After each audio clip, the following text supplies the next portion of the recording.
So my first thoughts on cooperation are that there's so much more that we can do together than we can do on our own.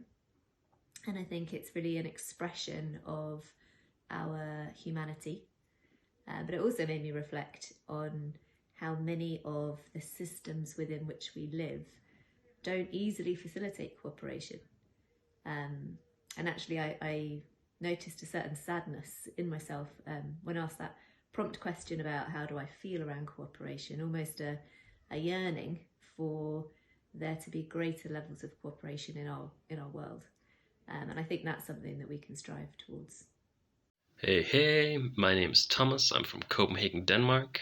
And on the topic of global cooperation, I think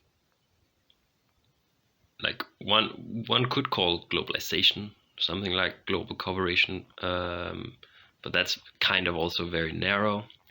But I think on a cooperation on a global scale relies a lot on understanding and learning and realizing that there are so many people everywhere else living through similar conditions in similar systems and similar wanting similar things, and that you can ally across these geographical divides as well.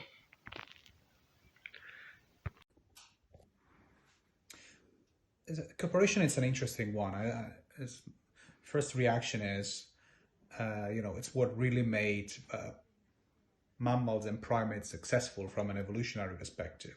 And human beings, can demonstrate high levels of cooperation, which made them thrive a long time.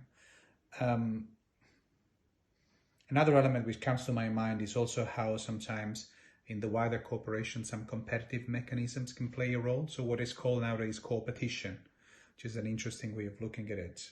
But the most interesting question was, how do I feel about cooperation? It feels great on one level because we can really get lots done when we cooperate. But I notice also a bit of ambivalence in relation to the push that some contexts understand as, cooperating, and what requires when you need to comply to group norms, being spoken or unspoken.